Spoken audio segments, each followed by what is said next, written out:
Hi, I'm Lisa from Lori's Country Cottage. Welcome to How Tuesday.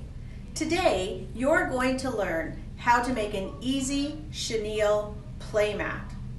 All you need are 4 panels the same, some backing and some binding. And I'm going to introduce you to our new cordless scissors. They make chenilling super easy.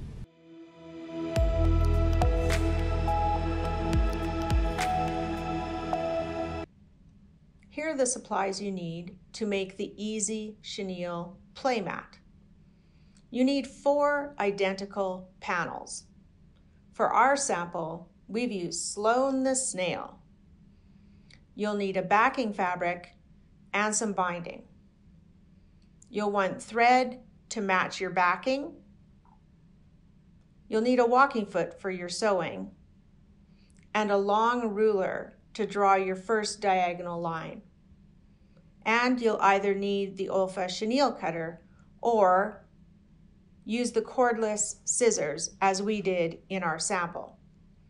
So let's get started. The first thing you need to do is to cut your 4 panels apart. Open up and press all of your panels and your backing. Lay your backing right side down and lay a panel right side up on top.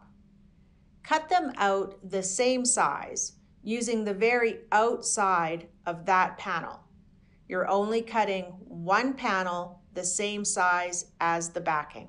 Now, trim your other 3 panels, all the same size, but 3/8 to a 1/2 inch smaller than your backing and individual panel.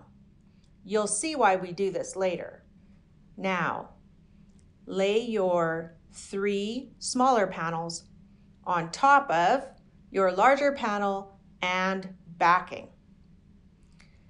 The backing and the first panel are larger, so that it is easier for you to get your chenille cutter in between the layers.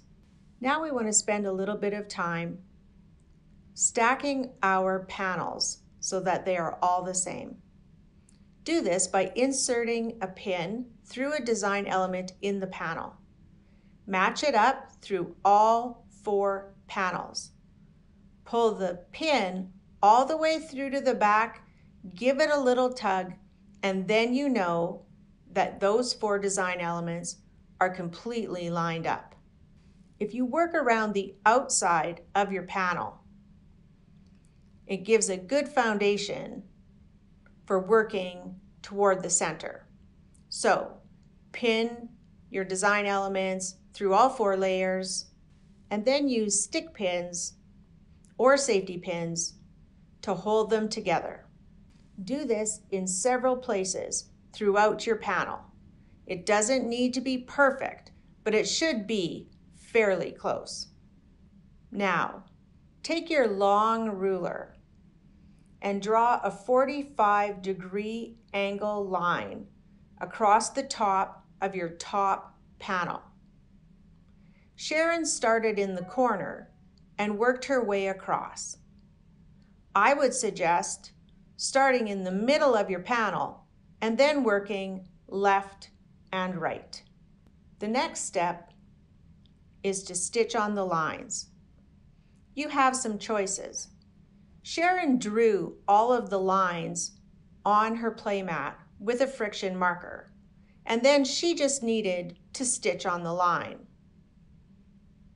Also, you could use your 1 large line you made through the center of your panel, and then use the edge of your presser foot or a seam guide to stitch your other lines.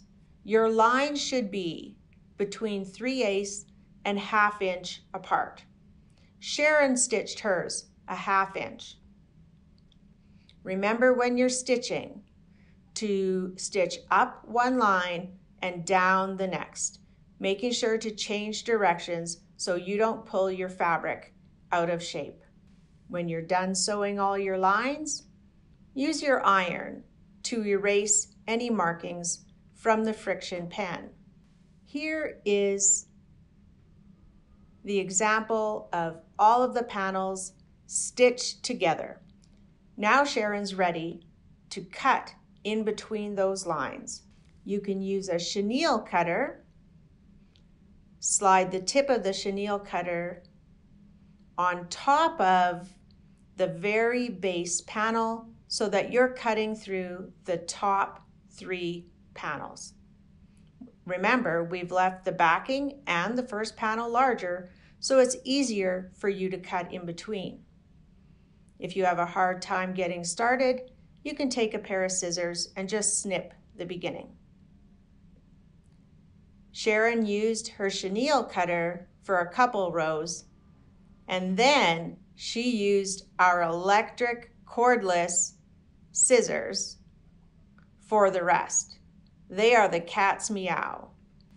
Sharon said they were far more accurate than using the chenille cutter. When she was using the chenille cutter, it stretched and pulled the fabric out of shape, and she had way less hand strain when she used the cordless scissors. Let me show you how the cordless scissors work. Doesn't get much easier than this.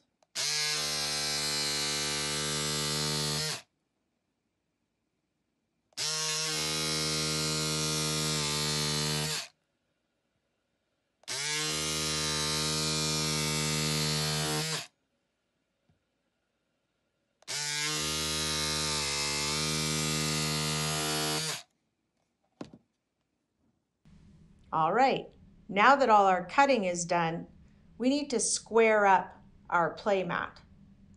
So trim through all 5 layers so that everything is the same size.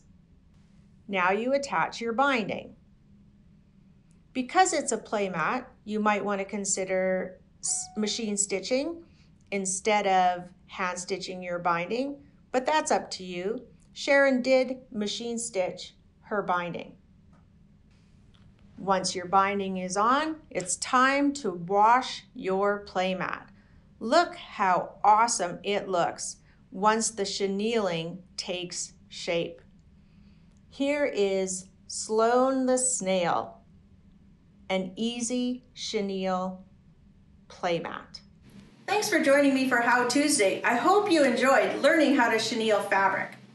Our playmat uses cotton, but you can chenille flannel, even denim.